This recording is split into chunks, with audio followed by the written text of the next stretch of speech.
one thing I see is there is less thought about the scale of the way that we're building more of in the urban fabric.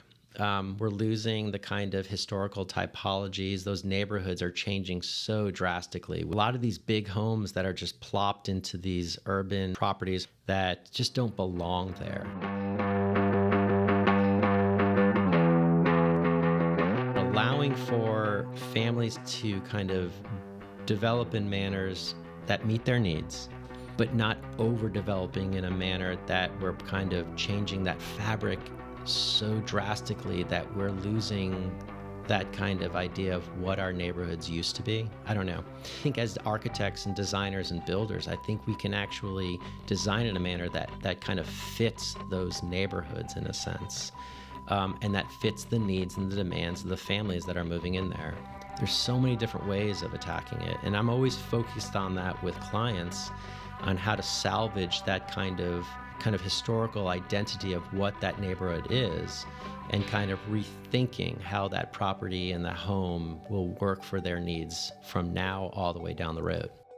Welcome back, friends, to the Your Project Shepherd podcast. I am Curtis Lawson with Shepherd Construction Advisors and Crafted Custom Homes, and I'm your host, as always, joined today by Brett Zamore with Brett Zamore Design here in Houston. And we are here to talk about ADUs today, Accessory Dwelling Units. And I invited Brett because, in addition to being a fantastic architect overall, he has some super cool products which kind of can fit into the ADU category, as well as filling many other roles. But I wanted to kind of relate his products to that, but then also kind of get into other uses and kind of where they came from and all that stuff. So, Brett, thanks for joining us today. Yeah, thank you. I really appreciate you being on the show.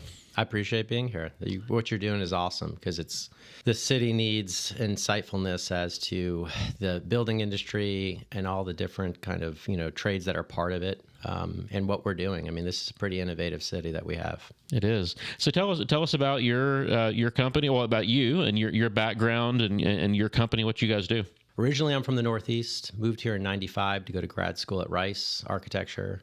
And during grad school, I really got excited about some of the old historic typologies that were very small, from shotgun style homes and homes that, really kind of were part of the landscape, I would say.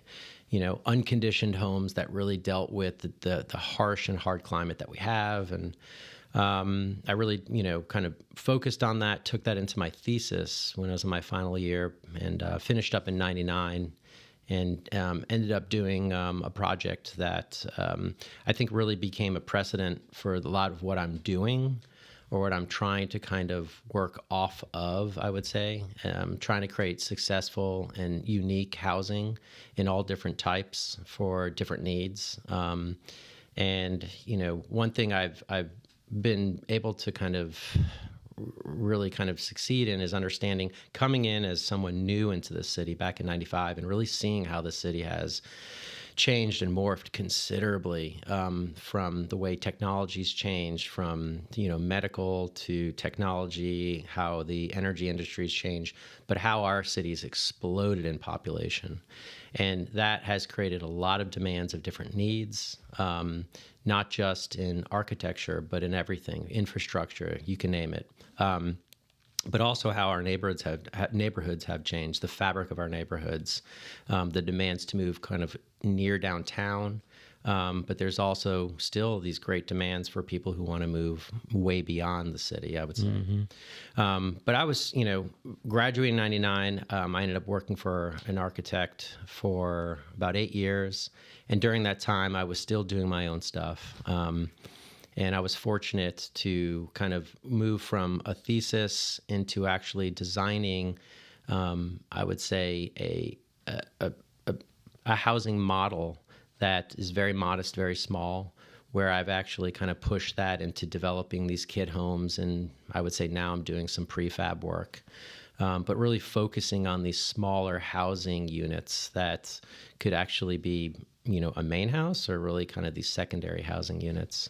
Mm-hmm. I ended up starting my office back in 2007, and we're a little bit of a think tank. We're always trying to kind of stop, rethink what we're doing, better it in some ways, and kind of push to that next step of kind of developing new housing that meets demand. That there's so much demand of different types of housing in the city right now. So, You guys just do residential projects? Do you do commercial as well? we do commercial. We also do some somewhat institutional. The different types of projects that we do in the office vary from, it's crazy, from like 200 to 300 square foot projects, all the way up to 20 plus thousand square feet. So we're also working, with landscape architects and doing pavilions and park systems, which are small-based projects in a sense for us, but they actually really connect to larger landscape projects, and learning a lot from that. So the variation of different types of projects that we do in the office kind of is what excites us. We're not really kind of doing a Lego style project in which we're just repeating for different clients. Everything is constantly different. But with the kit homes that we do and our prefabs, we do have these base plans, and they're always customized by our clients. It's what typically happens. Yeah.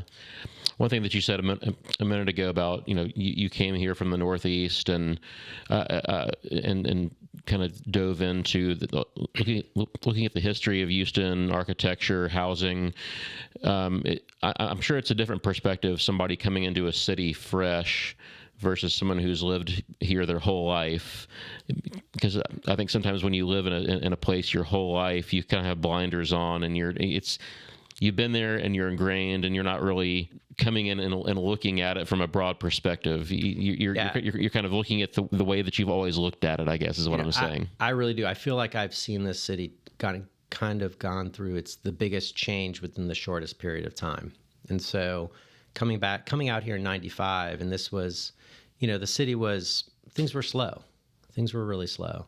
But since that time, I mean, the explosion of development, the change of the fabric of the urban, kind of inner urban areas, the neighborhoods from, near Rice all the way down into the Heights, everything is kind of just exploded in a way where things that you remember back, well, now you no longer remember back in 95, which are no longer there, or what was nothing has become something in a sense. Mm-hmm. I remember just open fields throughout this city that now have been developed from large housing developments. And I think that's what's actually spurred on. I mean, with the growth of population, housing has become kind of one of the number one industries within the city. The need for housing, it's still going. It's still exploding, which blows my mind away. Yeah, and so kind of that infill development or infill redevelopment and kind of the lack of available land, and then kind of coupled with the lots that were already platted within the city, like the Heights, Montrose, whatever, those inner loop urban areas. Those are very small lots. They're usually let's say the average is 5,000, but there's 2,000-3,000 square foot lots in there that we're dealing with, right? Yep. And so when we're dealing with these small properties, and people look at how can I, best utilize this small property, whether it's my family's growing, or I've got extended family who needs to move in with me for some reason, or for me to keep living here, to afford to live here, I've got to create some additional income in order to stay in this place, right? How can I work with the property that I have, right? And so I think that's kind of where I wanted to take part of this conversation today was, how do we take these small properties, put another structure on them? How can we work with what we have to meet people's needs? Yeah, this is something also that's pretty new to the city, because with building codes and restrictions and requirements, we were never, allowed to have a third structure. You can have a garage and a house but you can never have a third structure. So the city is starting to adopt, new modes of thinking and saying, hey, this is fine because we do have, the city's growing. We have certain demands, but we also need to be thoughtful about, the problems we have with flooding. You have to have a certain amount of impervious, pervious areas to deal with large amounts of water that we have to, the rains that we get. But the mentality is, people live within these urban areas. These lots are small. How do we deal with needs such as growing families? How do we deal with potential income that we can grab from another addition, whether it's attached to the house or whether it's detached? And how do we deal in a manner that will help us kind of make improvements to a property that'll add value to the property? We're trying to offer, in a sense, products that allow people to make this and facilitate this process in an easier way, reduce architectural fees, but also kind of implement an opportunity to allow for this additional income or have a parent live on the property, or to utilize it for a workspace, or to utilize it for a studio, whatever it may be, or a storage space, whatever you need. And I think you have to go back maybe 5 years. We had COVID, and COVID has changed the mentality of how we live. And that's another kind of push for a lot of people interested in having additional spaces that may have some privacy, whether it's a workspace or whatever, that's not attached to the main house. But also I've had doctors who contacted me and said, hey, I need a space for, my wife and I are both doctors. We need a second space in case one of us gets sick. So there's quite a few demands in the urban area, and it's no different from, we're doing a lot of these smaller based houses in rural areas, outside of the city, whether they're site built or getting prefabricated. But what I've had to do as an architect is to really listen and to figure out what the demands are, what the needs are, kind of follow suit in a sense where I'm able to deliver those needs, and trying to figure out how to better those products in a sense to make it whether it's about affordability, whether it's about the type of housing they need for what use, whether it's something where it's more kind of, a little house for a vacation out in the middle of the hill country, so the list grows as to what those needs are. And what's kind of cool is we've been able to kind of supply all those needs for different functions for different types of people. And so, for us, I'm finding I'm able to offer new options for the demands that are out there, which is kind of exciting, and to kind of say, hey, we can make adjustments to these very simple buildings that we've designed to fill that need out there. Mm-hmm. Yeah, I have a friend who builds in San Diego, and a very large portion of his business in San Diego is just building ADUs. I think it's one of those things that other parts of the country that have maybe less land availability for growth around the city, have had a higher demand or higher prices for land. In the city. So, San Diego, Los Angeles, a lot of California ADUs are kind of like a standard thing they've been doing for a while, but it's kind of a newer concept for Houston. I think people maybe in the Heights have always looked at having a garage apartment or something like that. But I think now people are looking at, how can I have something other than a garage apartment? How can I create a whole other space on the property? I think we'll start with the zKIT that you offer. Talk about the evolution of that, and kind of how that fits in for being used as an ADU or as a standalone structure, either way. So I got back in I would say the early 2000s, I got excited about the old Sears Roebuck homes. And those were homes, for people who don't know, you literally could get the old Sears Roebuck catalog and you can order one of their house plans. And what they would do is they would have all the materials delivered by trains to a point and then delivered to your property. Literally, you had a kit of parts. and the builder would just be able to kind of build that, in a sense, it would have considerable reduced costs. But you'd have these beautiful, absolutely beautiful homes that were built in a lot of these urban areas and suburban areas. It didn't matter where they were built. But there's quite a few Sears Roebuck homes throughout this city, actually. Yeah. In a lot of these older neighborhoods. And you also do find them in areas like, even like out in Katy in the historical neighborhoods and, some of the older outlining neighborhoods of the city. And so I was fascinated about, simplifying construction. How can you offer a really beautiful product and simplify the methodology of construction? And so developing my first kit house for a client, actually, which was inspired by a shotgun style dog trot idea. And I built that back in 2003.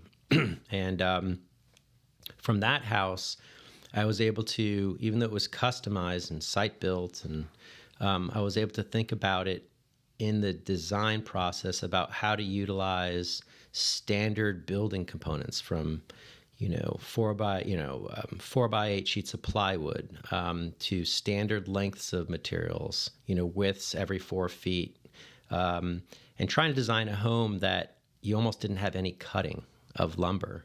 Bring that lumber out, it'd be framed up. You reduce an incredible amount of the process of construction, in a sense, and reducing waste, reducing time, thinking about the sustainability of construction. And simplifying the house in a manner that will allow for a short and long-term approach to saving money from energy use, to kind of allowing for the flexibility of growth as it's needed, number of bedrooms, baths, etc. So from that house, we developed quite a few different kit models. And so we've worked on trying to deliver different housing plans for clients, but breaking it down where we understand the materials that are being actually utilized, from the framing materials to utilizing off-the-shelf products, from cabinetry systems that are completely off the shelf, from utilizing window systems and door systems that are completely standard, not customized, having packages from tile, lighting, plumbing fixtures that are already set if clients wanted to get those. Everything from all the way down to designing deck systems that utilize full-length lumber, so you don't have to make any cuts. So in a sense, we're able to deliver these packages. We work with quite a few different builders, and clients, when they could choose their own builder if they want to. But the intention is that you're simplifying, you're shortening the construction timeline. If you're having to go out and you're having to get a mortgage for it, then you can actually have a much quicker construction timeline. So that reduces the actual length of the financing. And we're able to really target and get a very strong sense of reality of cost. And we can make adjustments. We've figured out different ways of making adjustments for, if you want a higher level house or if you want a more affordable house, in a sense. Mm-hmm. So we've done it in many different ways. We just finished a house out in over by the Manil, and we had a client who customized that house so to a level that he wanted, but really what we had was a shell, a framework that he worked with, and we were able to make adjustments to it to fit his needs. But it's a pretty high level detailed house. And we've done it where we've had one of our kit homes was built for a family after Katrina. Oprah Winfrey paid for the whole thing. She brought us in, and we did it for a family that lost their home during Katrina.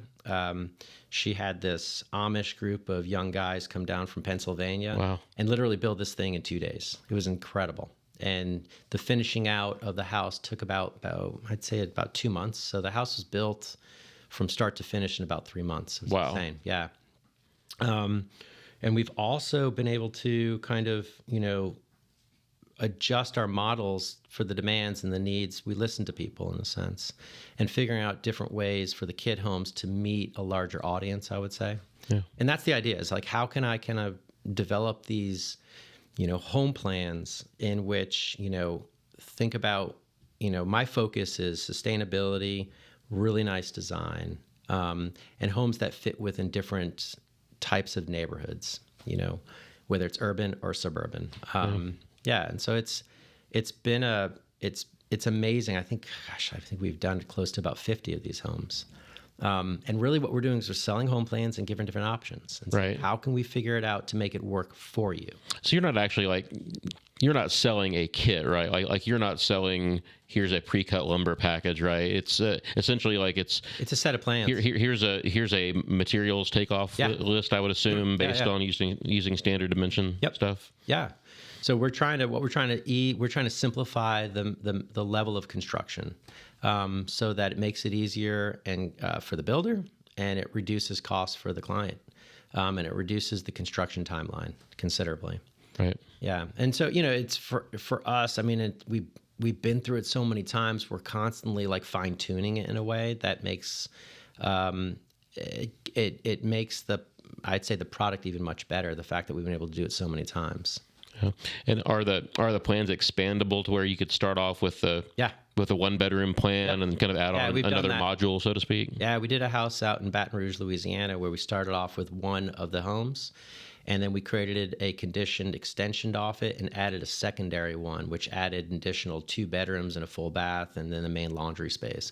So the intention in, I think modularity in a sense comes with that a little bit, where we can create these modules that can actually expand for the future demanding needs for a family. So, and that's what I'm excited about with these products, is that we're not building modular prefab, but we're building modular homes that allow for thinking about not short-term, just long-term also. We're focused on sustainability. We're focused on pushing quality products within the homes. Things are changing dramatically all the time. So, what I did back in 2010, let's say, with the kid homes has changed dramatically from where we are right now. I'm always kind of updating and adjusting these homes to meet the kind of changing of codes, changing demands for people. Like I said, COVID has impacted things dramatically. Mm-hmm. And so we're constantly, as an architect and as, I'm a homeowner too. I've got 3 kids. I've got a wife who's like, no, you're doing it wrong. So you've got to constantly think about, not just about, you can't think about yourself. You got to think about your audience. And what's cool is we always hear from that audience, that large audience, of what, their needs are. And that's what should impact architects. It's, I don't do, just large, massive housing, which was something that I learned about when I moved to Texas. It's like, these homes are massive. But I think the mentality has changed. And so that's what's cool. I mean, for my practice, we do decent sized homes also, But what I'm trying to do is offer these options, the palette of kind of colors that people can choose from, because everyone's different. Their needs are different. Times always change, Yeah. I mean, obviously as a builder, we get asked to do some really big houses also. But I mean, I've seen over the last 20 years, I've seen a big increase in requests for people that don't want the big house. They value efficiency, and they value not blowing their life savings on building a $2 million house. Doing these smaller based homes. I mean, I have clients. I don't care. I mean, the reality is, it's a service. You have to figure out. You have to. You got to think about your clients and what their needs are, and you have to deliver those needs to them. And what I try to do is, from learning about these smaller houses, the efficiencies of things, but also trying to figure out ways of making smaller spaces feel larger, And I feel like I have the ability to kind of have my clients think about, wait, we can build a little bit more modestly, but still feel like it's a very large space. Absolutely. I mean, we've done some of the shotgun type houses in the Houston Heights area, where the house is only 1,500 square feet, but you walk in and it feels so much bigger than that. Yeah, and if you're taking advantage of opening up to the outdoors, if you're thinking about natural light and how that natural light comes in and out of the spaces, if you're thinking about the flexibility and functionality of spaces. One space doesn't necessarily have to be just for one thing.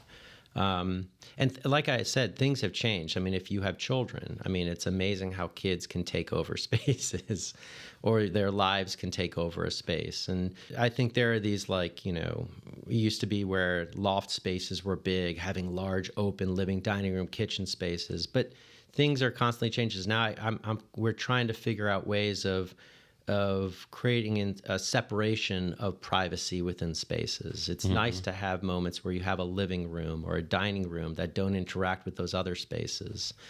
And so, for our smaller based projects, ones that we're doing as these ADUs behind homes and things like that, it's giving people also opportunities to have private moments, whether it's for a workspace or to give it to a mother-in-law suite, or whether it may be. So, and now with the codes changing, it's kind of cool with the ordinance changing, I would say, not codes, but the city has adapted new ordinance that allows for additional units within a property. Yeah. Is there a max size on that? Isn't it like 900 square feet or something like that? Nope, no longer. You can go greater than 900 square foot conditioned space now.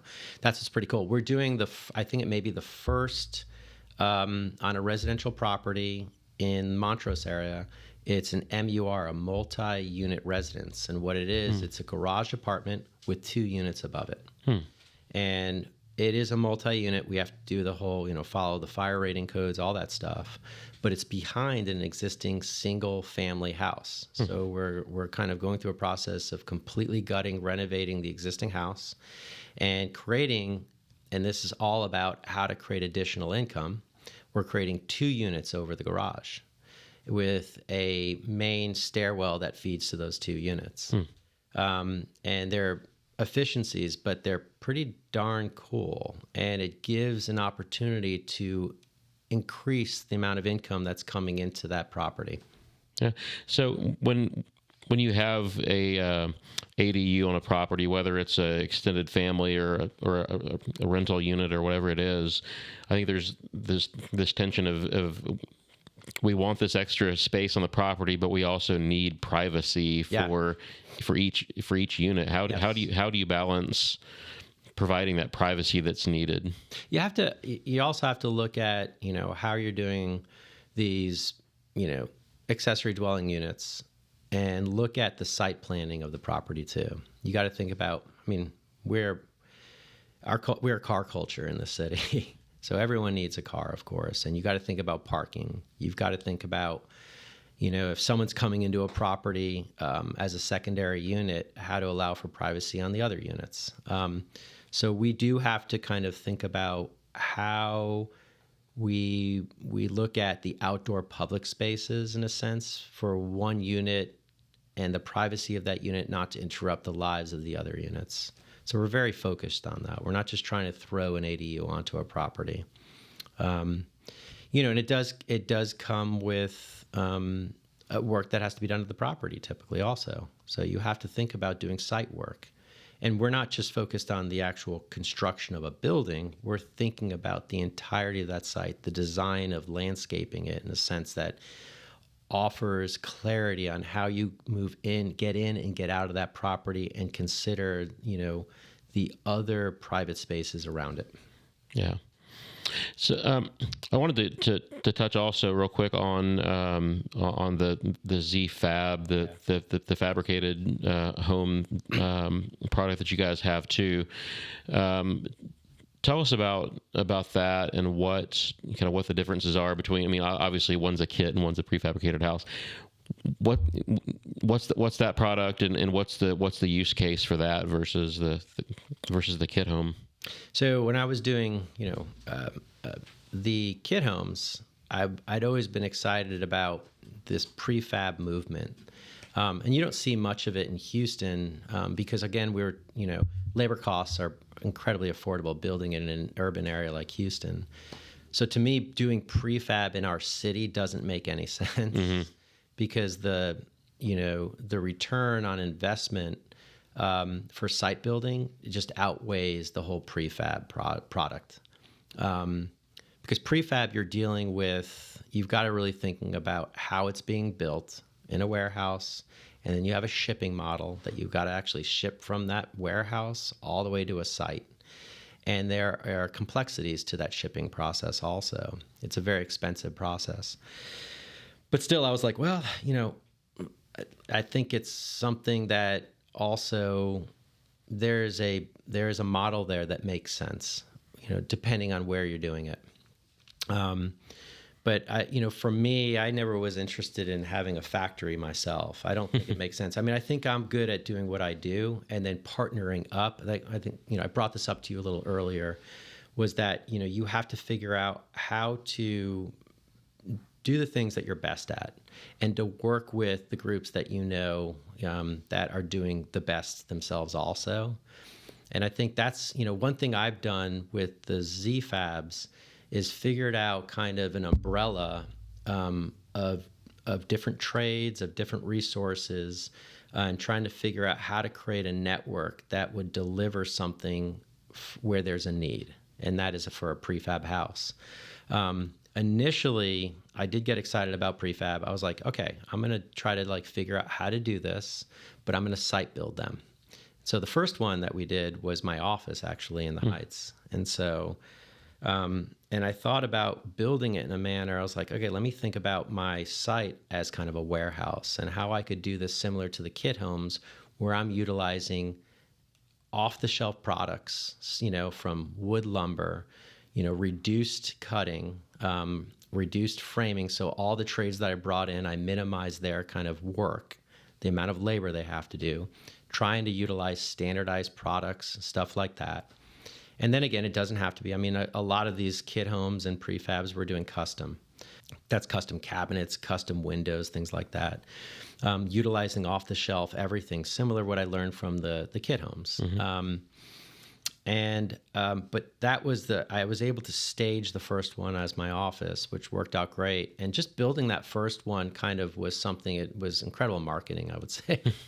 And from there, we've done about 18 of them in Houston, and we've done quite a few in the Hill Country, outside of Austin. And we've also are in the process. We just finished our first prefab that we built, not our first one, but our first long distance one out in the Hill Country, not in the Hill Country, in Marfa, Texas. West Texas, yeah. In West Texas, that had 2 prefabs on them. And we're doing one close by near the city up in just north by 99 off 290. And we've got a couple of companies, one in Austin, one here in Houston that we work with. And so figuring and partnering with different prefabricators is something that's really kind of helped us, kickstart this process. Because there's a whole process for getting certified with the state to do those, right? It's a very complex process. So you have to work with TDLR, which is Texas Department of Licensing and Regulations. Yeah. And so that adds quite a bit of legwork to do also. So you have to work with engineers that are certified with them. And you got to go through this process in which every house that you're doing, if it's different, needs to be approved by TDLR. And then you got to go through a process with the shipping. You got to get approval with TDLR on that shipping. Is it essentially the same kind of process as if you were building mobile homes? Yeah, no different. Yeah, it depends on the size, whether you're doing modular homes, whether it's mobile homes, whatever it may be. But the shipping model is kind of what you have certain constraints: widths, heights, lengths, all that stuff. Right. The costs vary depending if you're over certain sizes. You have to actually have 1, 2, 3 of these large kind of cop cars, or these cars following, and all that stuff. And it gets to complexity. What we're trying to do with the zFABs is my focus with the zFAB is to have these 99% complete in factory, shipped to site, foundations, all of the utilities are set. We're hydraulically dropping them onto foundation, and then making all the connections, and that's it. And then you deal with site work, whether it's decks, landscaping, etc. But for the homes, my goal is to have these literally 95% completed in the factory. It sounds like those would be great for again, Marfa is a great example, an area where there's not a Home Depot around the corner to pick up lumber. There's not a lumber yard nearby, or there's not the labor force. The labor force is one of the biggest things. Supply is the other big thing. And to me, it makes sense to do these on the periphery, on the outside of a county, in an area where there's less of that, less of that kind of, finding a general contractor who does all the site work. And so I think you have to have this like network and figure it out how to simplify that process. Where are you building it? Does it make sense to site build it? Does it make sense to actually prefab it? What are the cost differences going to be? Quality. How are you going to get the best quality out of it? As you know, as a builder, there's 100 different types of builders out there. And so what I try to preach to my clients is, you have your architect, you've got your builder, and you've got you guys. And I think that triangular relationship is so critical. What is your end product going to be? And that's something you need to decide. Is budget, is your cost the most important thing, or is the quality? How do you meet all that? And I'm constantly trying to figure that out with, custom work that we do, to the prefabs, to the kit homes, whatever it may be, and try to create these partnerships that are going to actually give the end user exactly what their goal is. It seems like the zFAB product would be great for somebody who wanted to build like a small, like a rental community, almost totally. like an Airbnb out in, whether it's the Hill Country or Marfa or whatever. They could go in and set 10 foundations. Yeah. Right. Have them ready. Boom. Set 10 houses. Connect them, and you're pretty much done and ready to rent. Right. Yeah. I mean, that's one audience. It could be. I mean, we've done one. We did one in San Marcos, Texas, in which was a couple and their daughter. One of our zFABs.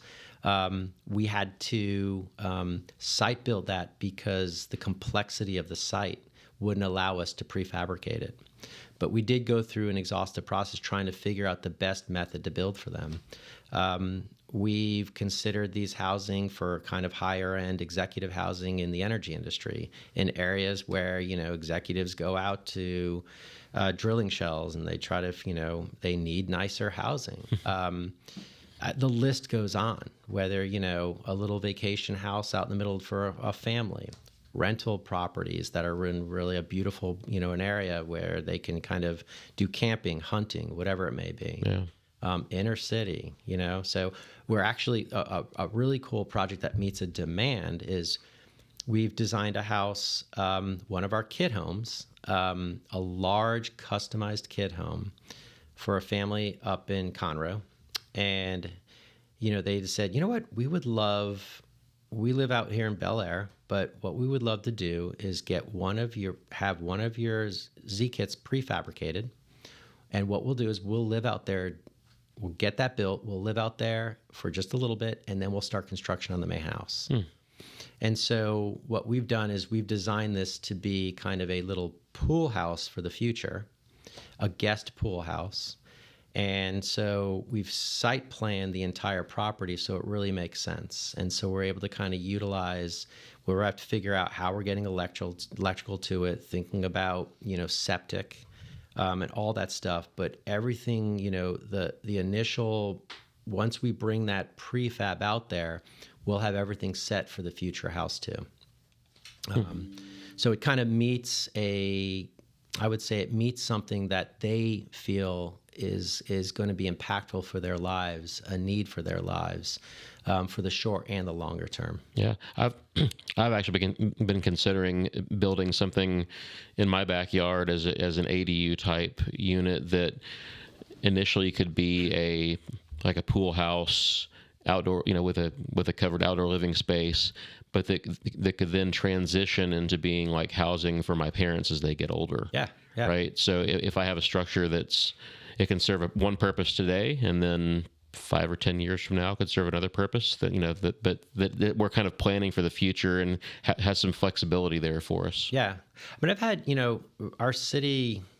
I've even had this. It never happened, but I've had a client who is a developer, and who did speculative projects, but they had huge amounts of land midtown that wasn't developed yet. And they're like, wow, we could take these things and put them on our property, rent them out to artists, whatever it may be, or people who needed, housing for short term, we can rent them. And then when we sell these properties, we can pick them up and move them to another property that we have. And so, again, the list, what you can utilize small housing for is just, whatever you can think of, you can do it. Yeah. There's so many options. I hadn't thought about moving them down the road, but I mean, we see houses, in town now get picked up and sold and repurposed all the time. I mean, these homes were designed, structurally to be picked up and moved. Yeah. So you could put them on a property, and then if you feel like, hey, you know what, I'm going to sell that property or whatever, you pick it up, move it to another property. Yeah. So kind of back to the zFAB, aside from labor, being just cheap and used, and I would imagine the logistics of trying to, because I'm thinking now about picking up a house and moving it. The logistics of moving a prefabricated house through the city, through narrow streets, stoplights, power lines, all that kind of stuff. That's the complexity. There's some logistics involved there that we don't deal with if it's stick built, obviously. Yeah. That's where things get. And that's where, you're adding a big expense to a project, is when you're building in an urban area and you got to figure out how to get that structure onto that site. When you get to the site, some of these streets are pretty narrow. How do you turn the corner with it? Yeah. Turn the corner with that. For me, I think it just makes more sense to site build in urban areas. It gets very complex and very expensive to thinking about that shipping model, and how to do it in a way where it makes sense for that user. How do we do it where we're reducing the construction time, but get them the need that they're asking for? I've been focused. I took a business class from Goldman Sachs. I got into this program, 10,000 Small Businesses, which helped me really rethink about what I'm doing in my office, how to kind of figure out what the needs are for my clients, what new needs are, and how to kind of create more of a unique culture within my office on supplying different products to clients out there, a larger audience.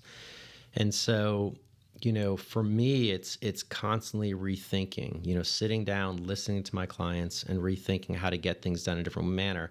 And if it's the idea of prefabric, I think it's the idea, hey, prefabrication's cool, but you don't have to have it prefabricated. Right. You could utilize off-the-shelf products that are built well, thoughtfully done to somewhat give you that. It's more about simplifying rather than kind of prefabricating. Yeah, right? Yeah. And for me, I want to prefabricate it where there is a challenge, or it's hard to get it done from site construction. Have you ever checked into like using panelized systems? Totally. Yep, we do that with our kit homes, like SIPs. Yep. So we did well. What we've done is we've worked with trust companies here in Houston, 2 of them, and we did a series of kit homes on Center Street near the Heights, in which we had all the wall panels, all the trusses, floor system, prefabricated, shipped to site. It was amazing. We did this like puzzle. It was like putting a puzzle together. Mm-hmm. And we had 3 of these kit homes built in about 5 days. The framers just knocked it out. It was insane. And that's another option for us. And some of these companies are getting, like BMC. I was going to say, they have the Ready Frame product. Correct. Yeah. But it's amazing. I've tried to work with them, but their demands are these massive builders who are like, of course, it just makes sense for them. And so their factories can only supply so much. And so for me, I'm like, come on, when the economy, when things slow down, you're going to want to talk to me. Yeah. I mean, to me, that makes sense. Like if you had essentially a true kit house where every stud was pre-cut, pre-labeled, it's, just put them together, put them up, and you're done. It's brilliant. So that's what we're trying to do, is figure out different ways to offer different methods of construction. Whether it's purely site built, you hire a general contractor, they see the package, the plans, and they're like, no problem, we'll get this done.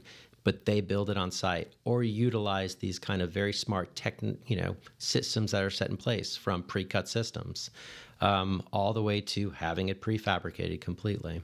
if you had like an off-grid property and you wanted to just build your own house yourself, Yep. pioneer style, Yeah, and having something like that would be fantastic. Yeah, and we've had clients. I mean, that's another thing that we've been fortunate to work with clients that are building these themselves. They're not hiring architects and Or builders. I mean, they're not hiring builders. Yes, they're not hiring builders. Thank you. But we've had clients who've taken the products themselves and acted as their own general contractor. And if they need our support, we'll come in and help them out. We supply them with subcontractors if they're local, and it's worked out great. I mean, we had a woman who got into construction after she ended up like doing one of our kid homes on the bike trail in the Heights, and she built it herself and had an incredibly tight budget and figured out how to do it herself. And so literally we handed her the plans and that was it. The last time I heard from her was when it was finished. Wow. Have you guys worked with any of the organizations like Habitat or any of those types of groups for doing these types of products? No, we haven't worked with Habitat, but we did work, like I mentioned, Oprah Winfrey's Angel Network. Right. We worked with that.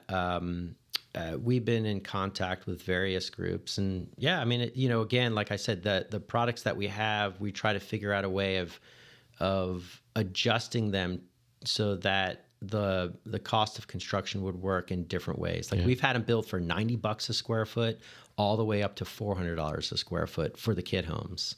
The zFAB is the same thing. I think we've had them built anywhere from like $200 a square foot to about like $500-600 a square foot. Mm-hmm. So it really depends on the client, their needs, their goals, the level of finishes, the level of detailing, where the houses are being built, the complexity of what they have to do to their properties, the infrastructure, all that. I mean, there's so many things that impact the cost of a home.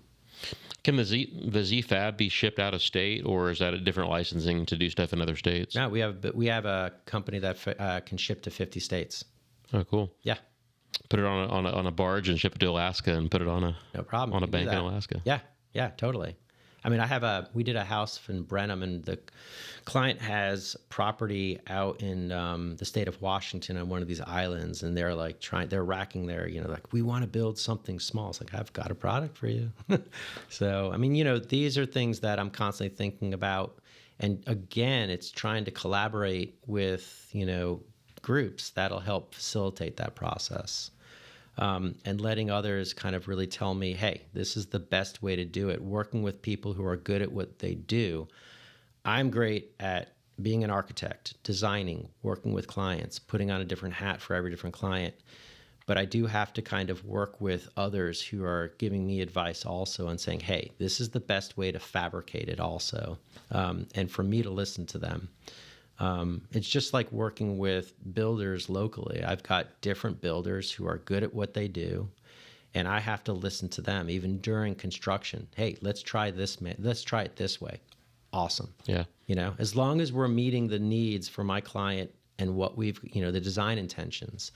And that's how we learn and get better at things, is to kind of work with people in a manner, work with groups in a manner, because of their ability to be professional at what they do. Mm-hmm. And also, I'm sure that you take feedback, and a builder might say, "Hey, on the next one, maybe change this a little bit in the design. It'll make it easier." Right? Definitely. Yeah. There's not a question about that. I'm always learning about a different way to do things. And I mean, one thing we do in our office is I build one project a year. So, we'll get through design on a project for a client, whether it's custom or a prefab or whatever it may be. And I will act as their general contractor. I'll offer to bid it, in a sense. But being able to get out to the site, to be a general contractor, and to kind of work with subcontractors and not feel like it has to be done one way, but understanding there are different methods actually of creating a better product, because people are technology is constantly changing. And that's one thing that excites me, is how technology is moving so quickly, in a sense of, products are changing, how we're doing things, from waterproofing to mechanical systems, whatever it may be. But learning from the trades and learning how to get things done better for our clients is what's critical. Yeah, that's great. I think more architects probably need to every once in a while be a GC on a project, just to kind of.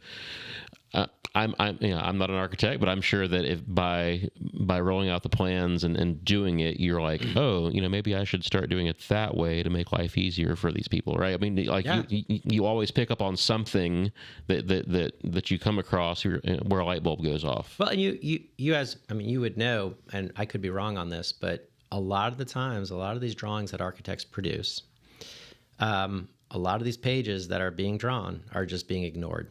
Oh yeah. Right. 100%. Yeah. I mean, I think that we all have the intentions are there.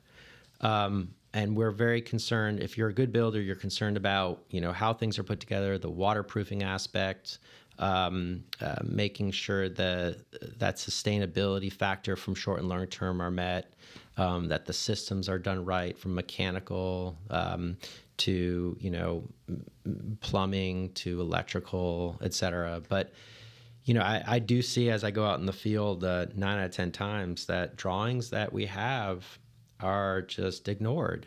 And it's really a discussion with the builder and, the subcontractor, how to get things done in the intentions that the architect and the client wants. So. I think sometimes the number of pages, the number of details can get overwhelming sometimes, right? Yeah. It's like there's a fine line between not having enough information, like a bare bones set of plans, and too much. It's like there's a happy medium somewhere. And that's what we've tried to figure out is how you create that happy medium. So it's not you're not overwhelming. Yeah. But it's also fun to kind of figure out the details on site with the builder and to figure and make those things happen in a manner that really is successful for the project. Yeah, I think I almost feel like sometimes some of the details are almost like CYA. Like it totally. It is. It is purely a CYA. It is a liability, and that's what It's there are these architecture firms are set up where you spend a certain amount of time in this phase, the next phase, the phase after, and then the construction administration if you're involved. And so I enjoy the design in a sense, that schematic design to the design development the most. Mm-hmm. And then the CA, being out in the field and supporting and helping and making sure that teamwork is kind of continuing. And that's no different from anything from a custom to a prefab to whatever. Because I learned a lot. Our first prefab that we did, the builder wasn't looking at the details. They weren't. And so I'd have to go out to the factory and just to make sure that the intentions were there and that the thoughtfulness about how things were detailed were being done properly. All right, kind of a ethereal type question, but if you could wave a magic wand, how would you transform urban living spaces? Yeah, that's a good question.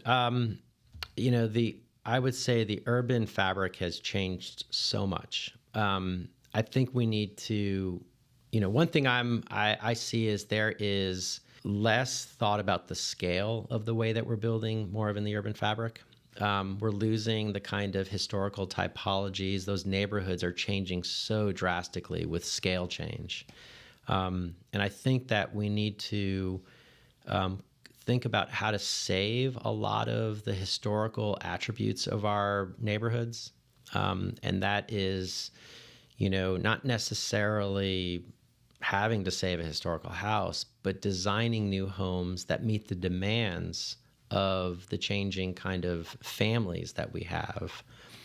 Families are growing, they're moving into the city area, but allowing for families to kind of develop in manners that meet their needs, but not overdeveloping in a manner that we're kind of changing that fabric so drastically that we're losing that kind of idea of what our neighborhoods used to be. I don't know. There's the walkability factor.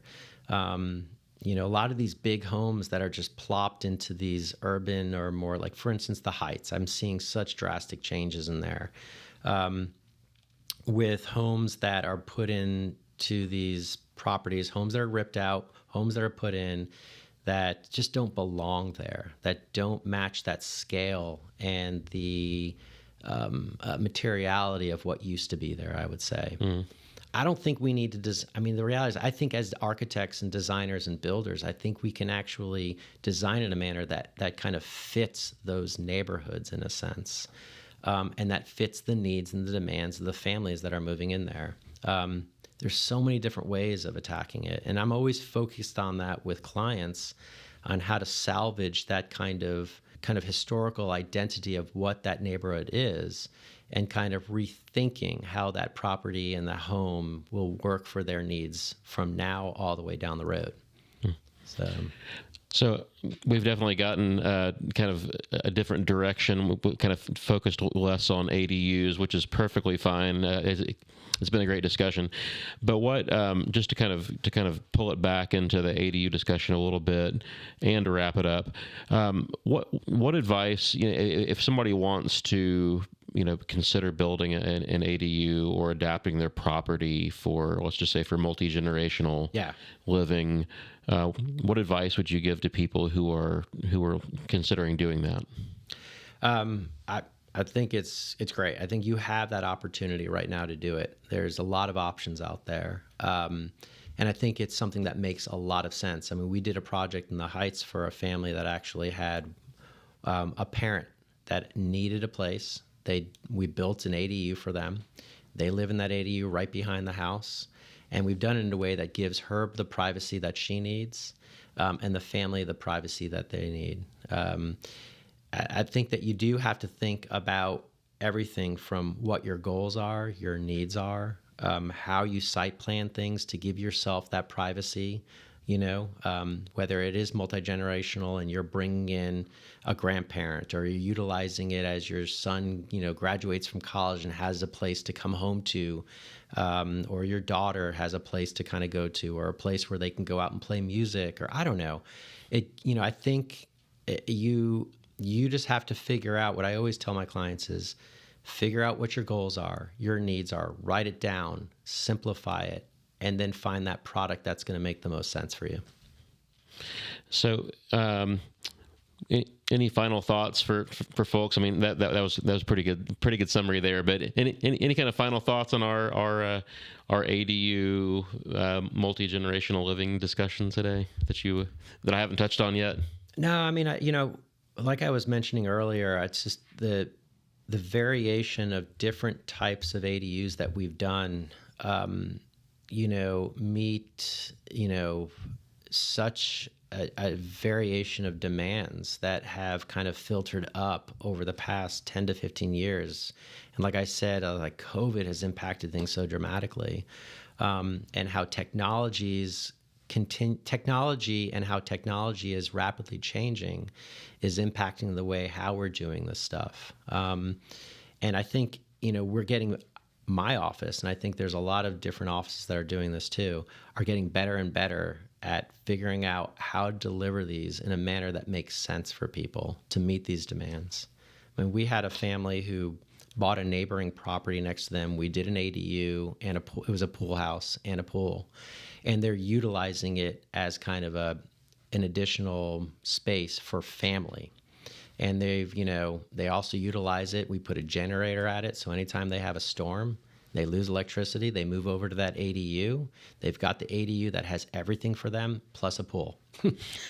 And so, I mean, it's been the most incredible thing for them over the past, I think it's been about 8 years, in which they've been able to utilize or have something that kind of makes their life so much easier during times of stress. They're able to escape on weekends, and it feels like they're kind of on they're at a little guest house away from their main house. And again, like I said, during times of stress, when they've lost power during a winter or during kind of a hurricane or whatever it may be, we've had 2 of them this year. They've been able to escape over there and have their generator operating, and they've got a full house for themselves, but they're not having to be stressed out about, the horrors that may happen when you don't have what you need. Yeah. Yeah. So, I mean, I think, there is a strong use for these kind of structures, these smaller structures. And the ordinance have changed in the city. Whether it's the city, you can actually build these out in the hill country, find yourself a little plot of land, or outside of the city, a guest retreat.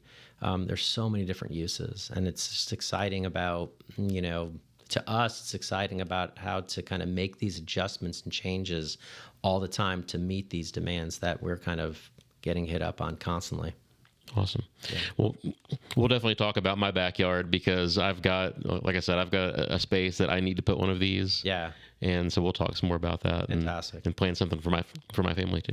Thank you. well, Brett, thanks so much. Thank you so much for coming on today, and tell the folks how they find your company and your website, social media, all that kind of stuff. If they want to reach out to you. Yeah, it's brettzamoredesign.com. And I pronounced your last name wrong. That's sorry. Right. I'm so sorry. Zamore. We'll do Zamore.